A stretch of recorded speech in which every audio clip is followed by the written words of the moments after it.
know when it starts off. Chris, are we getting the video now? Yeah. Okay.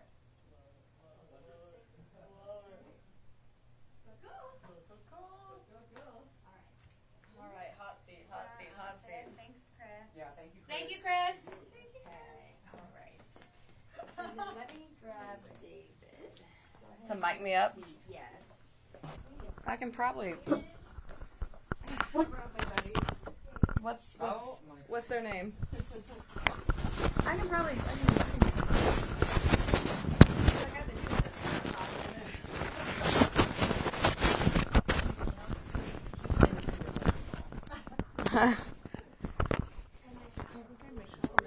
Yeah, she kind of already got it.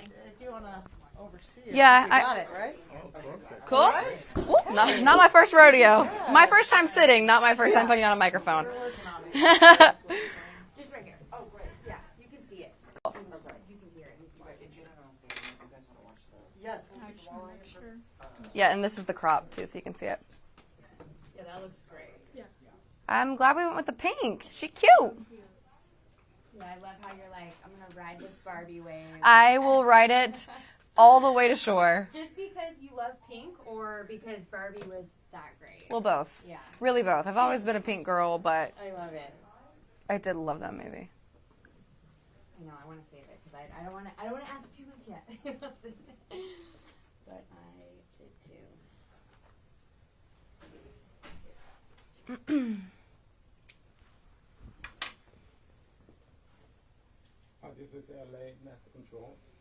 I have a guest sitting on the chair. Hi, good. I just want to check and see. You see the video coming from LA?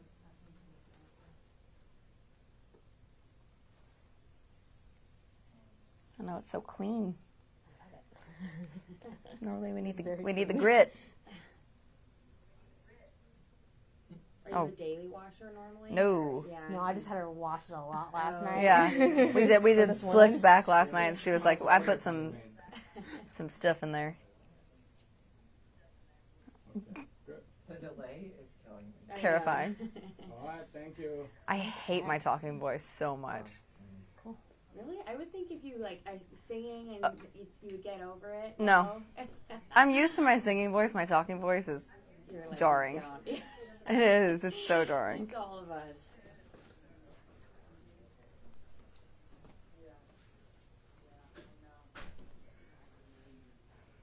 Are you guys cool with the framing and everything? You good with it? Yeah, I'm happy. Yeah, I think it looks good. Okay. It's always nice when there's an actual monitor rather than being like, can you look at this tiny Yeah. thing? So thank you for that. Totally. Yeah, it's You great. guys put your phone Yes, to my airplane phone's on Do mode Not already? Disturb. Yep. All right. Thank you, David. Okay, I'll let you know when we're done. Thank you. Thank you so much, Kelsey, for coming today. This Yeah. is so exciting. I was laughing. I think the last person that I interviewed in here was Johnny Knoxville. Oh, the Tennessee tie-in. I like it. Well, and, yeah, both Knoxville. Yeah. And then we talked about Cormac McCarthy. So I feel like this room has had like a lot of Oh. Knoxville energy. So. I like it. Knoxville and LA. So yeah, I was gonna say I loved your. I mean, there's nothing that I love more than a hot bath, Oh. chocolate croissant, and some Barbies. 7 a.m. I was like, my flight was like a little bit later. I was West Coast, but I live on the East Coast, and so I was up, and I was like, chocolate croissant in the bathtub sounds nice. I think I'm gonna make it like a ritual, once a week. Once a week, That just is self-care, baby. it is. It is. And the Barbie movie you did. I mean, the monologue, it resonated with Oh my you. God. Yeah. I saw a clip of the monologue on TikTok before I saw the Barbie movie, and I was so moved. I think America Ferrera is just an incredible actress, human. We're cover girls together. And yeah, seeing that specific clip is what made me like, I have to see this movie ASAP, and it was incredible. Give Greta all the awards, please. Please, who do I talk to? Someone listen. I love it. So talk to me a little bit about, you know, when you're talking about releasing rolling up the welcome mat for good. Yeah. I'm curious, like, This is my first time talking about it. I know. Ah! How does it feel? Oh, terrifying, per usual, but we're vibing. So, like, talk to me about, like, the sort of, the significance it plays in your, like, journey with this album. Well, my journey with this album has been unlike any music I've ever put out. And it's been the most unexpected connection and response. And I keep saying that we've been playing catch up since February 14th because we have. The intention very much so was to like put out the 6 songs and just let them exist. And whoever needed them or wanted to dig into it could, but it was never going to be something I played on tour. It was never going to be something that I really ever dove fully into. And we just did not get that luxury. Like people really connected to it very, very swiftly. And so I had to do some internal recalibration of like, okay, well then, A, that means that I'm not alone. That's a really nice feeling. And B, like, what does that look like if I start singing these songs live? What does that feel like? Am I willing to do that? Am I willing to go there? And I just, like, the answer just kept being yeah. And then as I did it, I was like, whoa, like, this feels so different. Like, every time I sang a song like Penthouse, it felt different. It felt better. It felt less about what I wrote it about and more about the connection I was feeling with these other people that have experienced a life shift or whatever. And so, yeah, I think putting it out in February versus re-releasing it now with kind of more of the story and more so just more of the moments that I found with the people that found the music. Like, we're re-releasing it not because of anything other than the fact that people just grabbed onto this body of music and said, like, we want the Yasher Okay version that you did on SNL. We really, really would like Interlude Extended. And I'm like, okay, like, you turn this body of work into, like, the most impactful part of my career I've had so far. So why would I not honor that? Like, why would I not listen? Wow, that's a big statement to say. About that it being the most impactful part of your career. Why did you initially go in with the intention to just kind of put it out there? I had just released Subject to Change, which was like my proper studio album that I worked on for really 2 years and wrote 80, 90 songs for and really went into the studio with live musicians and all that stuff. And so that came out in September, and so it was new, and so I thought the focus would stay there. And I'm grateful because we still have a single at Country Radio that is from that album, so I feel like it's still getting its moment because I'm proud of it, But Welcome Matt really did shift the energy. Mm-hmm. Did you have a reluctance initially, like when you were writing these songs? I guess walk me through the process of writing through the songs. Did you have reluctance about putting them out at all? For sure, yeah. But the reason I did, although still terrifying, the reason I did is because I think you hear a lot of narratives in music, especially in country where it's like, this didn't work out. I'm gonna blow up your car and toilet paper your yard. I don't know, because it's all your fault. And I love those songs. I get down to those songs, but there's not a lot of narratives about the intricacy of a big breakup, and how it takes two, and how there's so much finesse in that, and so much emotional finesse, and so I wished I would have had those 5 songs, those 6 songs when I was making that decision for my life, and that was why I put it out, and truly brought me back to why I wanted to be an artist. I want to be an artist. I want to be a songwriter. I want to be a communicator because I want to give people what music's given to me, and that is not feeling alone. That's feeling like you can be having these big happy feelings or these big really complicated, complex feelings, and knowing that someone has given a voice to that, which takes the scary feeling away from it. So yeah, I feel like a big part of this has been coming back to myself in a way that I didn't really expect. Guys, so sorry. Can wardrobe jump into tape? Quick, yeah, do it. Are the boobs boobing? Sorry. They're little, but they do it. No, yeah, it's great. Yeah, they're great. We're here for it. Sorry. I'm putting some tape in here. Do we have to redo that? No, I think it's fine. Are the boobs boobing? I was very concerned. Are the boobs boobing? They are definitely boobing right I'm saying they're small, but they're mighty. Yeah.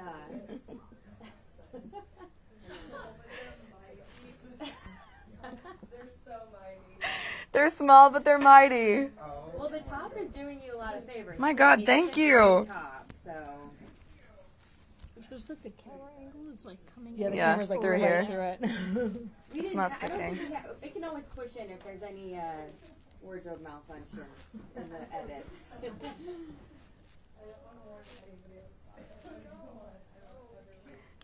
It's not sticking at all. Come on. Oh, fucking God.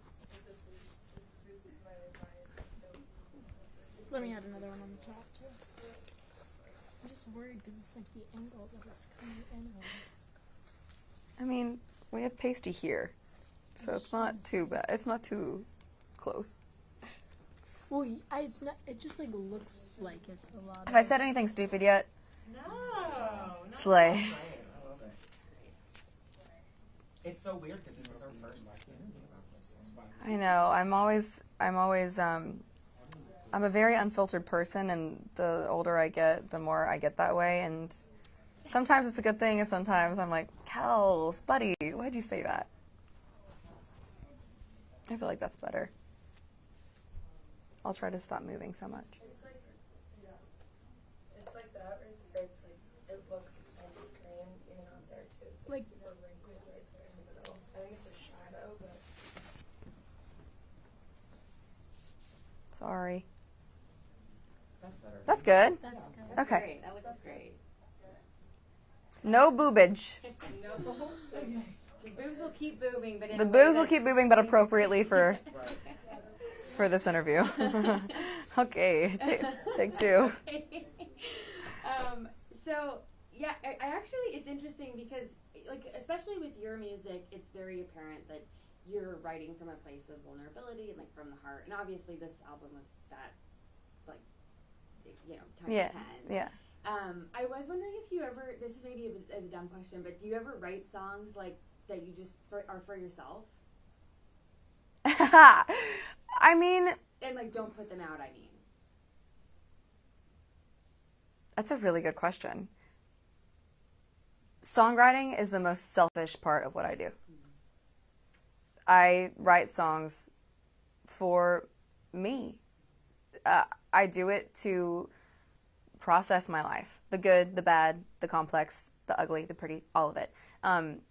Everything else I do that comes from the songwriting, I would like to think if I'm in a healthy place, it's selfless. Songwriting is selfish. So I think everything I write is just kind of for me. that's awesome. Yeah. And so, as you've sort of gotten so big and well known, and you know you're reaching so many audiences, do you feel a pressure to not make it about you?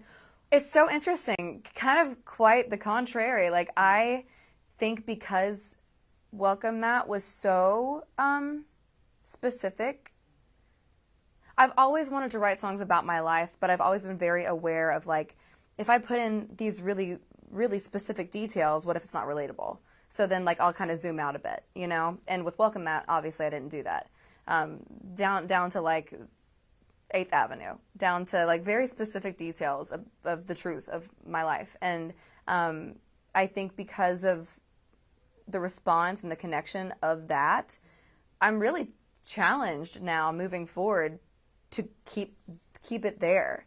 So even when I'm in a happy season of life writing about it or whatever, like, how do I keep that level of transparency and that level of detail and not go back to zooming out? Like, I want to keep that now. So it's interesting now, very slowly starting to write again after this, like, how it's a challenge to myself to keep it there, keep it honest to that detail. Yeah, that's so fascinating. So, like, you went in kind of thinking, like, I'm just going to make this really specific thing. It's not going to be necessary. Like, it's for me. Yeah. And then that happened to be the thing that just really resonated with fans in a way that maybe is unprecedented. I sound like I'm like media trained to be like, I'm shocked. Like, I'm not. Like, I really am. And just being able to play these songs for the last few months and watching it go from like the first time playing it, and I think it was Manchester, like Penthouse, to the last show that we just did in Phoenix, like just watching it go from a new song that people had found that had kind of been through some kind of heartbreak or breakup to like it became like this bonding moment during a show, like, and I got to feel that grow every night. I got to feel that connection. It happened in a room, and that's hard to put into words, really. And I've had my head down, and I've been so like busy since it came out that I'm really excited to come up for air in the next couple of months as I'm less busy and actually be able to like process everything properly and like be back in my real life and like actually feel it all, you know? Yeah, totally. There's obviously like a precedent in country music of divorce albums. Yeah. and it's I'm in like in a beautiful, you know, like, do you feel like you're consciously combating maybe expectations or stereotypes about like domesticity with or, you know, just like being what it means to be a woman, I guess? Well, I mean, I don't think like quote unquote divorce album really is the first time that I have felt like it's different being a woman in country music. That's for sure. And I really, I guess divorce albums have become a thing in country music, but also like Adele, also like Kelly Clarkson. So I think maybe they're just a thing. And I think people relate to them so deeply because it's something that was taboo to talk about, especially from a woman's perspective for a really long time.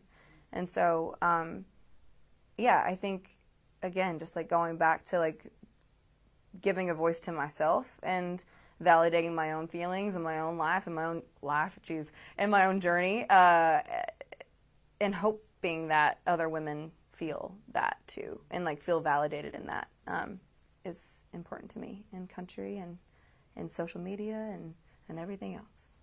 Yeah, it's interesting that you're bringing up pop too, because you chose such an interesting line between the two. And I was going back and looking at some of your old stuff and just getting a refresher, and like the collab with Halsey, I love, and the Chainsmokers. Like, have you ever thought about, or do you ever think you want to just go into like full blown pop, or do you feel really secure in I grew up on a farm in East Tennessee, and my first concert was Britney Spears, and that's my music. I've never tried to make it fit anywhere other than where it's just naturally fit. I listen to everything. I grew up on everything. I love everything. I value country music. It's been my life and my livelihood, and it's been the community that has seen me as a songwriter and nurtured me and helped me learn and grow about the art form. I will never leave country music. And so I think everything that happens outside of those very blurry genre lines is just because the music goes there, and I welcome that. I think the people that I grew up listening to and the people that I want to have a career that is modeled similarly to didn't think about what they were writing, they just wrote. And so whenever I have a crossover song, I'm stoked because more people hear it. That's awesome, you know? Like, also people that are like, I don't like country music for whatever reason they have, can hear Sam Hunt or Chris Stapleton or hopefully me, and they reconsider. I like that. That's a fun challenge. So yeah, will I ever leave? No, no. Yeah, and I mean we're post genre anyways, right? Yeah, I think so. I would like to think that. I think that's a very our generation thought. So hopefully we can expand people's minds. Which Britney concert was it? Oops, I Did It Again tour. I Did It Again. Iconic. I'll never forget it. So life-changing. Life-changing. Speaking of concerts, what the hell is going on with people? Like, I'm just worried that people are going to stop going on tour because they're like scared for their lives. I know. Yeah, it's Kelly Clarkson just started her Vegas residency. and I saw a clip of her saying, if you're going to throw anything on stage, it better be diamonds. I think she says it best. I think there has to just be like a really a mutual want to keep everyone safe. That's kind of my biggest thing. Live shows are meant to be a place of escapism and connection and safety. And so that's my job. My job is to do a show for sure, but it's also my job to make sure everyone's safe and feels safe in that moment. So yeah, I think it's important for all of us to kind of have our conversations and figure out how to make that work. And yeah, just like being mindful when you go to shows, I think is really important. And if you're going to throw something, throw diamonds. But it's scary because it's like obviously these aren't coming out of like, it's not people trying to show affection. I mean, maybe they are, I guess. I just don't understand. And it feels like you almost like let the cat out of the bag. And so now people are just going to be, I don't know. I don't really understand why It's interesting too, because I think everything right now just becomes a trend. Mm-hmm. So like you see it happen to one of your favorite artists and then it just becomes a trend and people want to get the artist's attention or just get attention. And so I think that's a very slippery slope. But you never felt like I need to reconsider whether I want to perform in front of people or the capacity I do it? No. I just know it's my job to keep everyone safe. Yeah.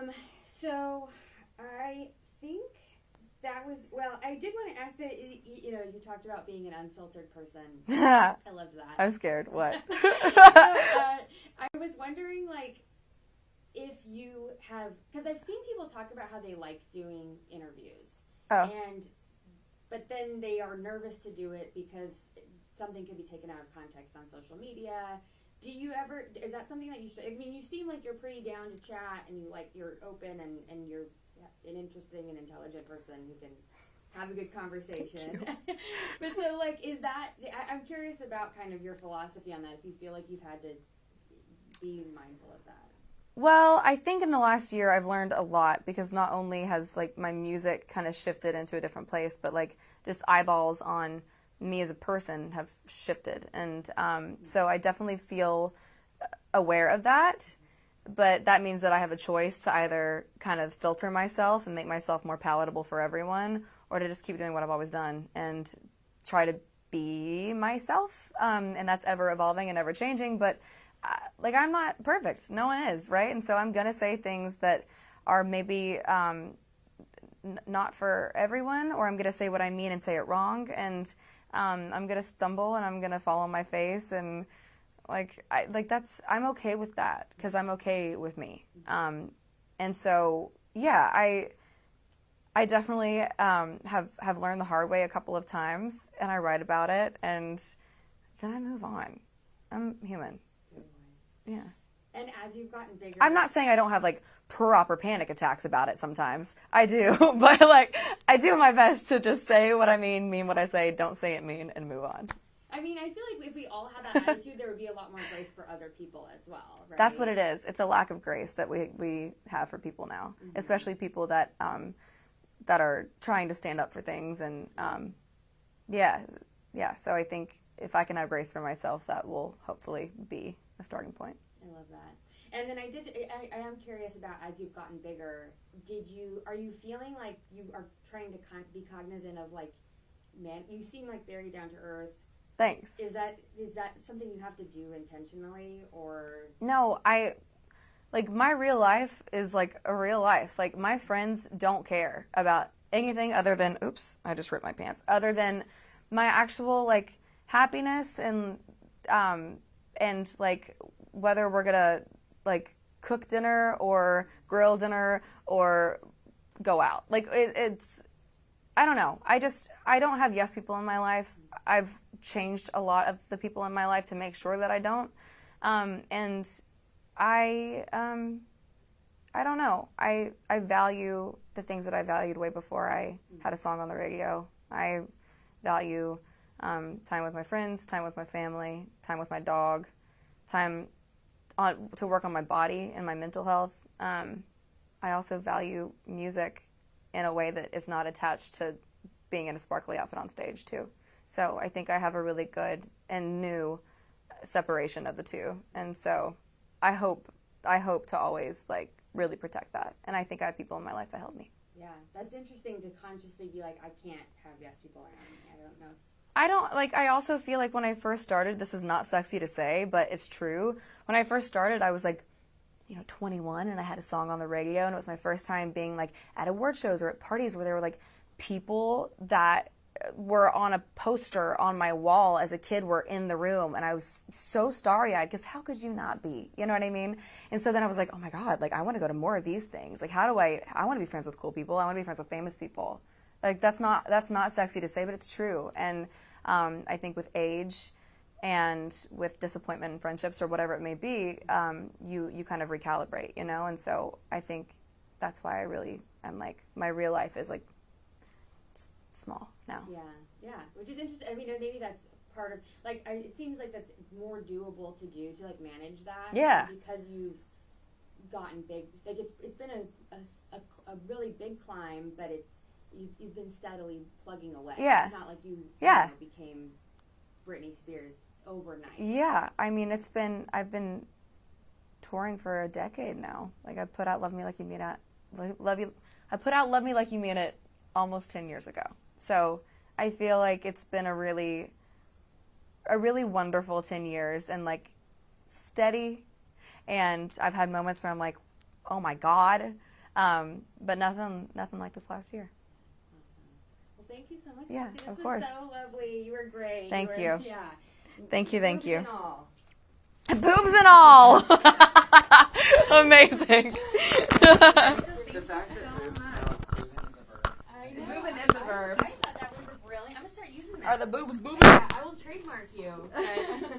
Although I thank you so much. This was great. Here, I'll walk Thanks you out. again. Oh yeah, thank you guys. This was so lovely.